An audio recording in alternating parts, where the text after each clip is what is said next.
Hey, in the Money Gang, there's a special event happening in Toronto. If you're interested in investing or meeting me potentially, we've got Mike Larson of The Money Show. They put on investor shows around the world in North America, and they are coming to Toronto. Mike Larson is the editor-in-chief at The Money Show.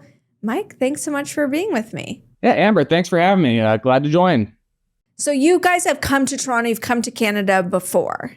Yes, we've been in Toronto hosting a show many, many years, about 20 years now, actually. And it's always a great time to get up here, get up to Toronto and have a nice mix of both U.S.-focused and Canadian-focused experts and talk about, what's going on from all perspectives, the economy, geopolitics, market sectors, a little bit of everything on the investing side, and a lot of trading education, too. A lot of speakers who can help, whether you're trading stocks, options, ETFs, what have you. And whether you have short-term or long-term timeframes, we try to bring together experts with a little bit of background in everything. It's really kind of like I guess I describe it as a 2-day investor smorgasbord or buffet of education.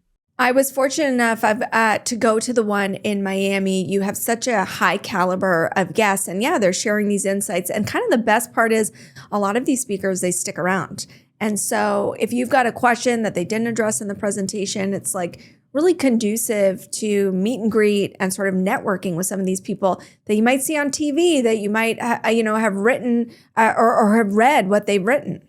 Yeah, absolutely. We try not to do the velvet rope thing here. I mean, we've got speakers that come from a wide range of disciplines. They're economists, they're strategists, they're authors, they're traders, and what have you. But they're not just speaking at you from a podium. You have the chance to do meet and greets, book signings with some of them, have a conversation at the networking reception at the end of day one. To talk about some of the ideas they shared. I mean, it really is designed to, again, put you up close and personal with people you may have seen on TV, you may have heard their podcast for that matter, but otherwise want to, really ask questions, get answers, and know what to do with your portfolio. Yes, I'm so excited because I get to be one of the presenters. I'm so flattered that I was asked to present. I'm presenting on September 12th.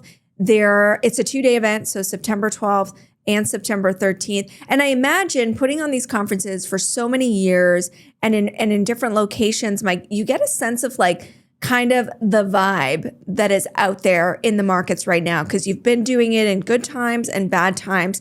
And right now is one of those odd market conditions where people seem super nervous. Like sentiment isn't insane, even though the markets are at record high. How would you capture what the vibe has been like for 2025? What are people trying to figure out this year? No, you're absolutely right. I mean, it's been a great year for the TSX. It's outperformed the US S&P. Many foreign markets have outperformed US assets and so on. You have things like metals that have been phenomenal performers, whereas things like energy have tended to lag a little bit. But I think people are looking for opportunity. It's cautious optimism. I guess I wouldn't call it, that sort of 1999 vibe where everybody's all in. There is definitely some caution. There are concerns, whether it's about debts, whether it's about geopolitics, whether it's about, tariffs, what have you. I mean, certainly there's been a lot in the news that I think has people concerned, especially more recently what we've seen on the jobs front, particularly in the US and the slowdown that was just reported there. So I think people are coming and looking for answers. They're looking for actionable things they can do with their portfolio. Still sort of tilted towards, finding profits, but definitely a little concern and a little thought about how to hedge, how to protect and diversify, versus just being sort of all in on the equity front. So where do people get more information? How do they get tickets? Sure. You can go to torontomoneyshow.com or just moneyshow.com and look under the live events tab. This is an event that's completely free to attend. You just register in advance, or even if you're not sure you can make it, but you show up, we'll get you taken care of on site. It's a great 2-day program. It's going to have a lot of information and actionable information at that. So we'd love to see you in Toronto. It's going to be a great time. And one of your frequent presenters, Larry McDonald, was our first guest on season 2. And he's had a lot of great calls recently. So that's what we're talking about when it comes to the caliber of people that you can get to rub elbows with or rub shoulders with. Mike, thank you so much for joining me. Can't wait to see you when you're in Toronto. Great, Amber. Thank you.